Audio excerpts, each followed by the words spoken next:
Well, hello, everyone. I'm James Dobson, and you're listening to Family Talk, a listener-supported ministry.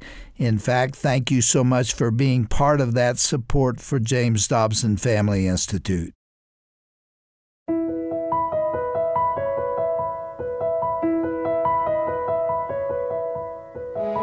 Friends, welcome to Family Talk. I'm Dr. Tim Clinton, co-host of the broadcast here at the Dr. James Dobson Family Institute.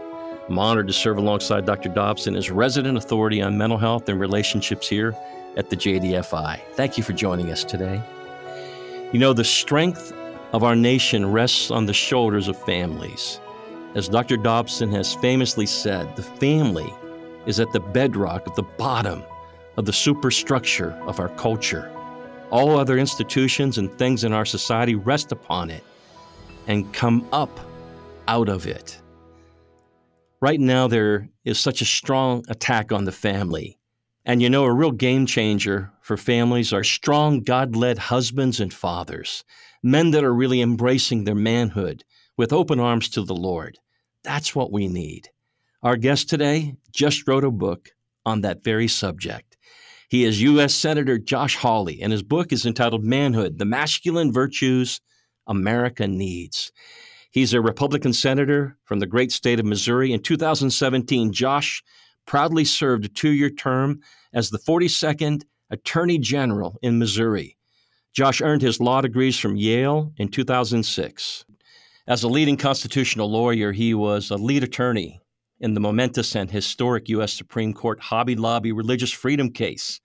Josh and his wife, Erin, have 3 kids. I love that. Horse named Snap. I really like that. Welcome into Family Talk, Senator Hawley. What a delight to have you. Dr. Dobson, his wife, Shirley, send our regards. Wonderful. It's great to be with you. And I just want to say thank you to Dr. Dobson and Shirley for years of faithful ministry that have benefited me and my family as a husband and a father. We've got Dr. Dobson's books everywhere. So thank you. Indeed. As we begin, Josh, D.C., don't even really know what to say. A lot of people are earnestly crying out to God. They're stunned, I think in a lot of ways, confused, angry, frustrated with what they see going on. But are you hopeful? Are you encouraged? And can you give us just a brief update on how you're doing?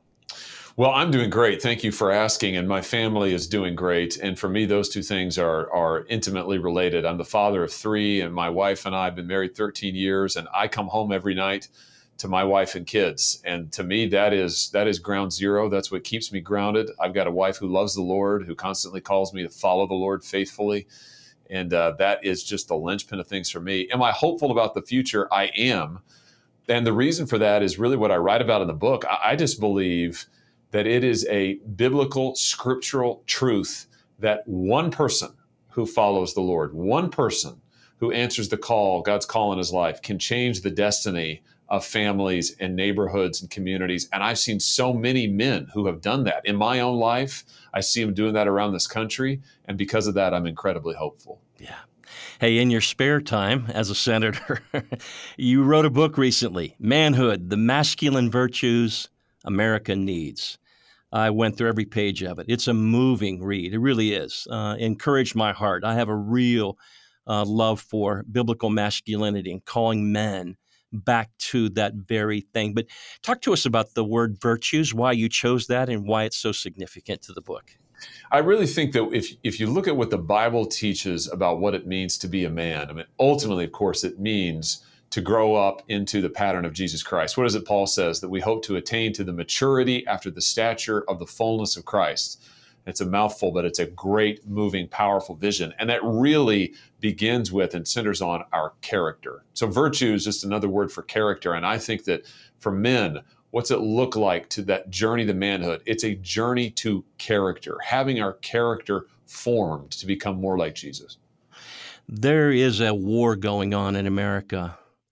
People are seeing masculinity as toxic, even boyishness is being, like, we need to fix that. They need to be medicated or liberated from all this. Josh, what is it that's out there? Why is it so strong that kind of male strength is seen as dangerous, compatible with oppression, hateful, patriarchy, that kind of thing? It's just unbelievable. Well, I really think that this is a message that originates on the left, and they've been preaching it now for decades. I mean, back to the 1960s in this country, at the very least, if not earlier. And it originates, I think, from their dislike of our Christian heritage and our Christian tradition. The attack on men is really an attack on the Christian heritage of this nation, in my view. I mean, it really is an attack on the biblical truth that there is such a thing as men and women. There are two genders, not 2,000. Yes. That it is good to be a man, that it is good to be a woman, that God has a purpose and a destiny for men and women as such. And the modern left has just decided they cannot abide that. They cannot abide that truth, and they want men who are passive, men who are consumers, men who do as they are told, not men who will go out and be fathers and husbands and protect their families and take a stand. Those are not the kind of men they want. And that is the struggle that we see going on right now in our culture.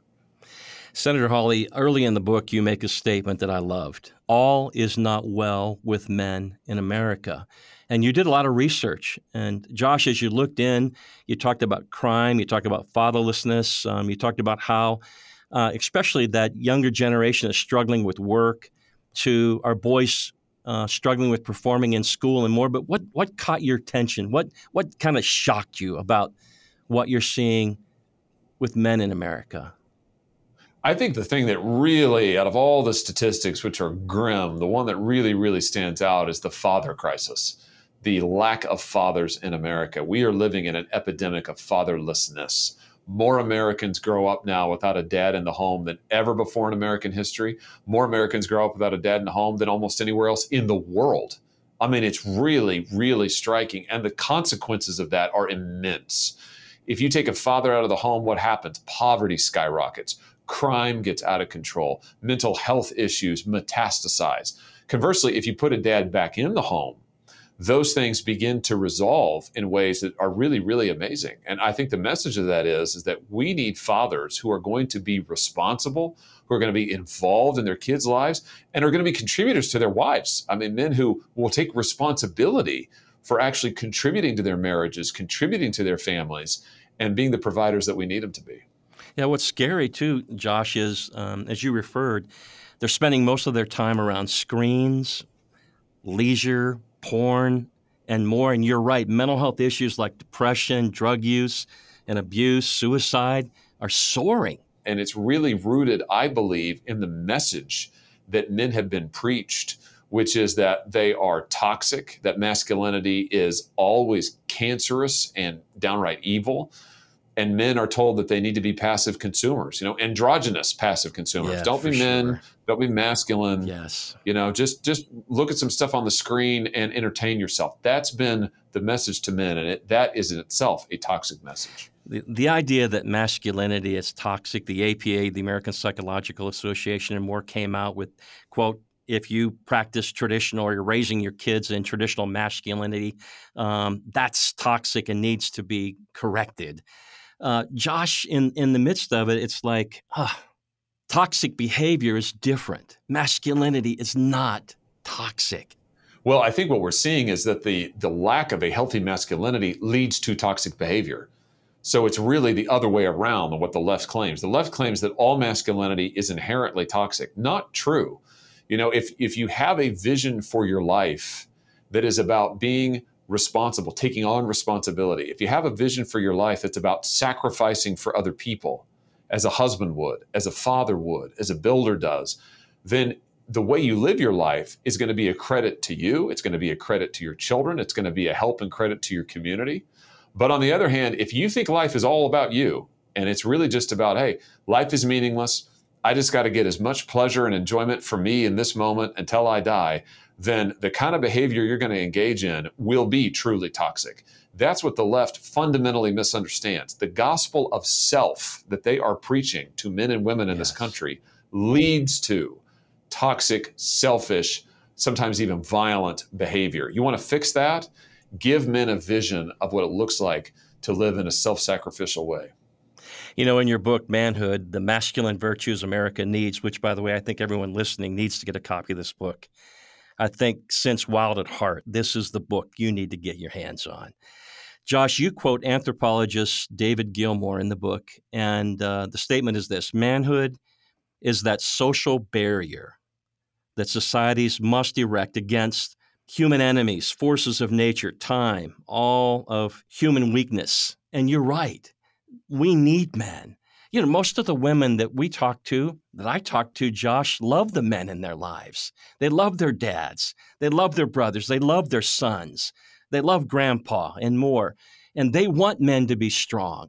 And Josh, speak to that issue. I mean, what does it mean to you to, quote, raise up a generation of men in America who would stand and be bold and take on these kind of virtues?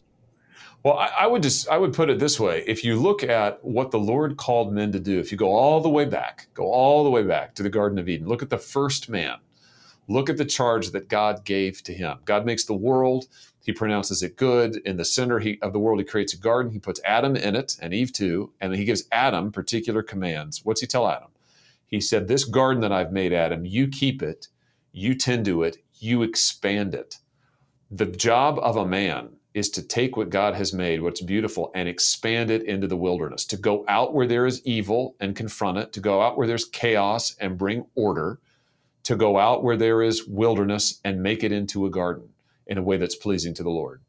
That is, I think, the basic pattern of manhood. And that's what we need to call men to do. That's why men have strength. Men want to create things. They want to bring order. They want to have adventure. They want to leave a legacy. That is put into them by God. They're supposed to do that. They're supposed to use that strength and that energy and that ambition to go out into the world and to make gardens, to bring order, to bring peace and flourishing. That's written into us. I think we got to call men to that. Men who do that will change the destiny of their lives, of their family's life, and they will be men who can change the destiny of this nation.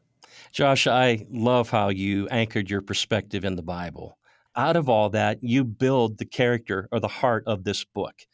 But in the midst of it, Josh, there's a tension that's going on. I think it was Henry David Thoreau said that the mass of men live but quiet lives of desperation.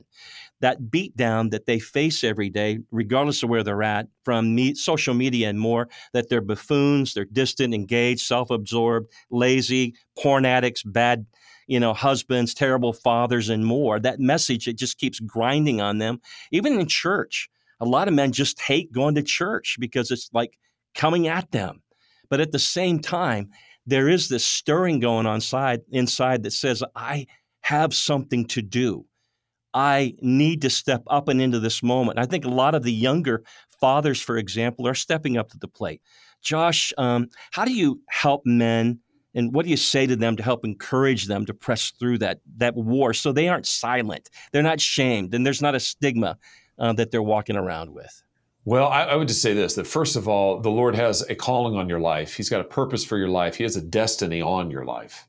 So there are things that he has called you to do, people to influence, work to do, family to raise, that is uniquely yours. He wants to partner with you. I think one of the biggest things that came to me that I realized with fresh eyes in writing this book is that the Lord wants to partner with us. He calls us into his work.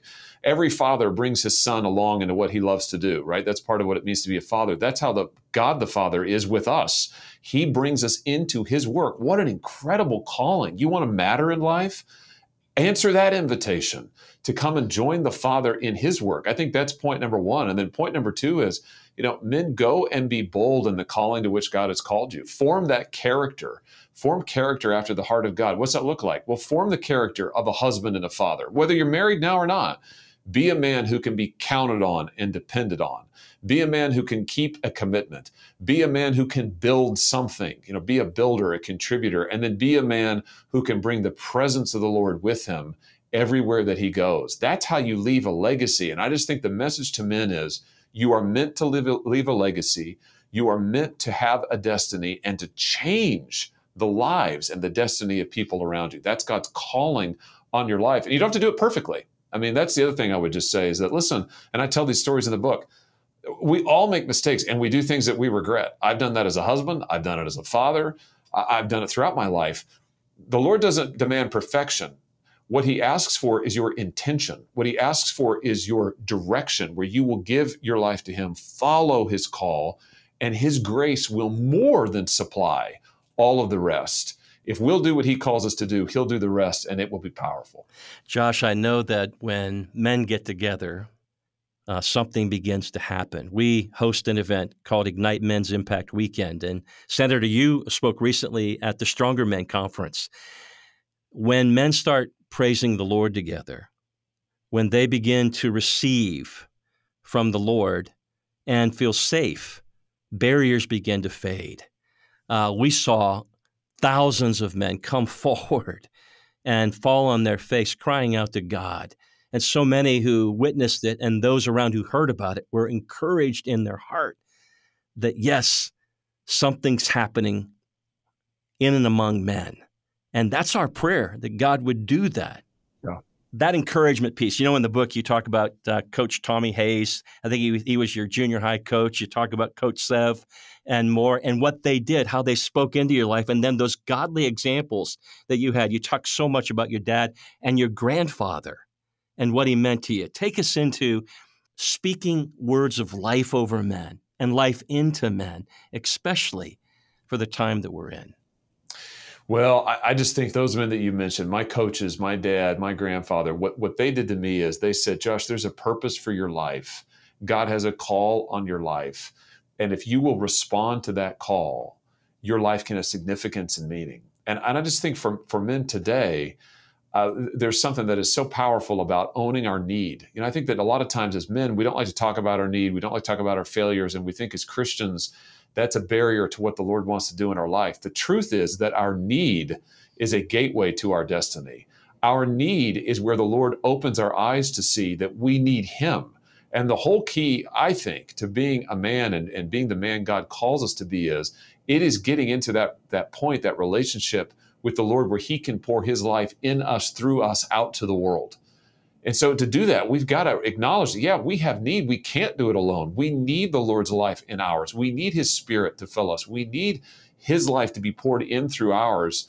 And we get to that place by coming to a place of need and humility. So I just would say to men, listen, your need is the gateway to your destiny. Your need is the gateway to where the Lord wants to take you, to make you a man of profound influence, not because you'll be perfect, but because he will pour his life out through yours. And that is the pattern of the Scripture. Who are the great men of the Scripture?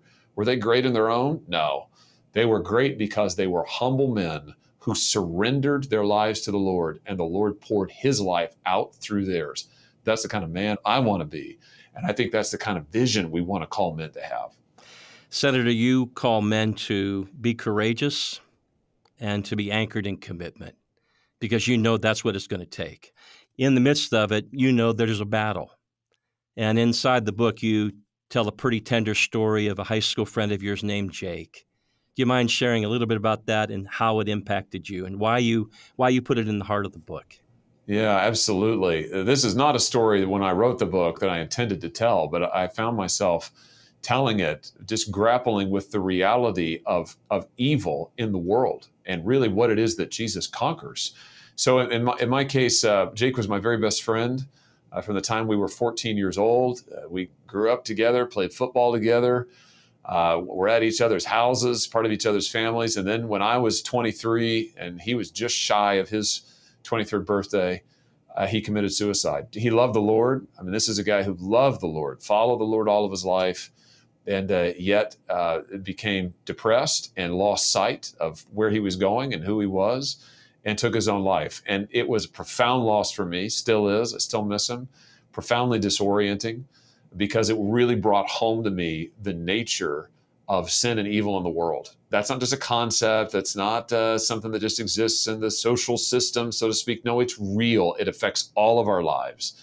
But the truth is that the Lord in Christ has conquered that. It doesn't mean that he takes us out of any hardship, that we never experience that. That's not true at all. We know that in this world we will have trouble, as the Lord said himself, but he has overcome the world. And so he is able to bring meaning, purpose, and redemption to our lives, through the most difficult of circumstances, the most unbelievable of circumstances. That's really what I went through and learned by losing my friend. And that message of hope, because of what the Lord has done and the deliverance he's been able to bring, is for me an anchor.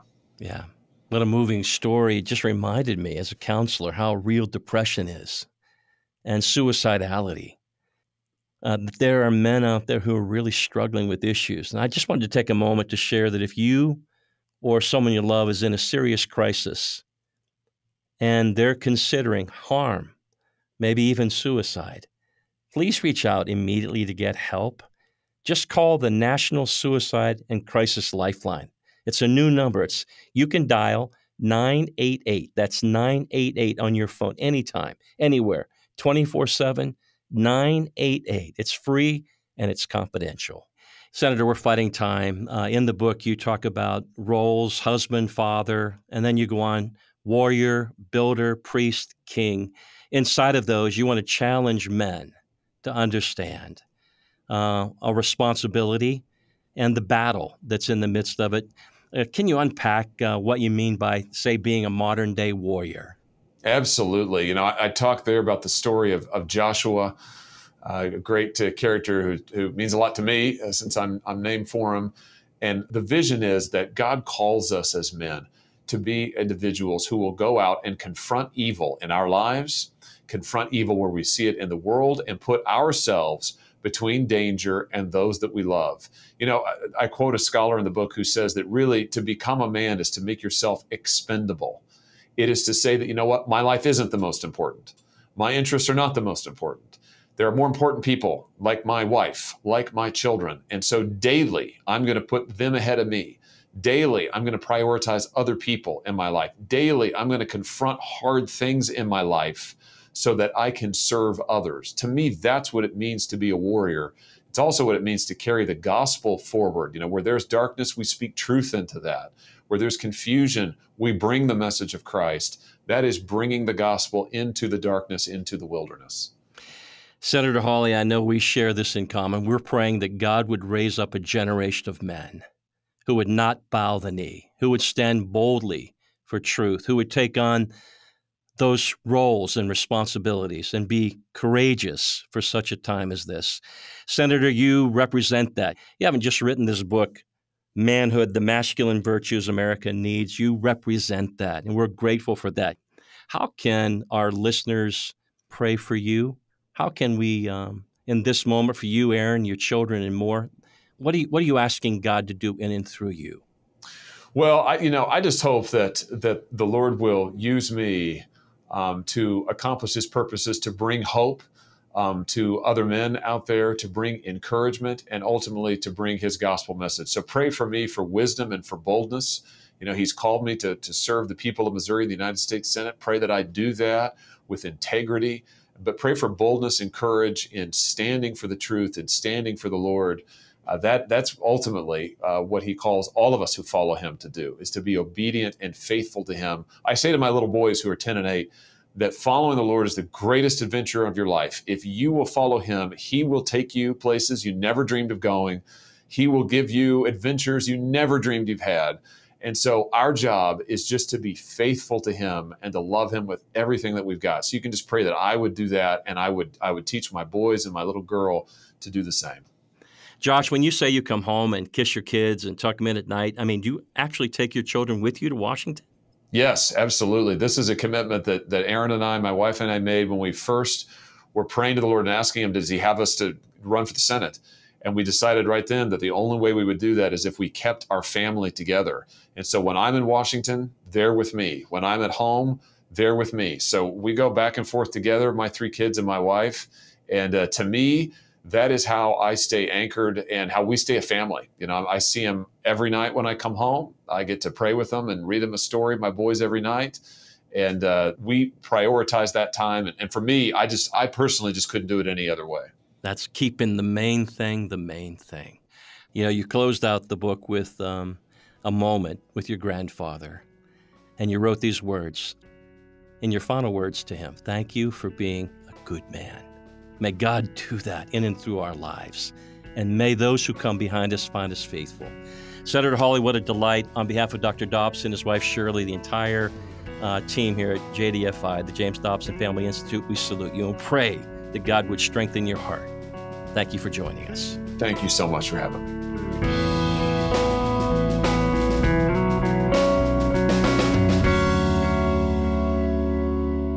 Well, that certainly was an encouraging and informative conversation with U.S. Senator Josh Hawley and our co-host, Dr. Tim Clinton, today here on Family Talk. And it is undoubtedly time for men to step up, to grow into manhood, to become the men that God has called us to be. Friend, if you'd like to share this program with someone you know who needs to hear it, maybe a friend or family member, you can easily do so from the official Family Talk JDFI app. And you can always listen to this program and many more on our website when you go online to drjamesdobson.org/Family Talk. That's drjamesdobson.org/Family Talk. Thanks so much for listening to Family Talk today, the voice you trust for the family you love. I'm Roger Marsh, and may God continue to richly bless you and your family as you grow closer to Him in your walk and relationship with Him.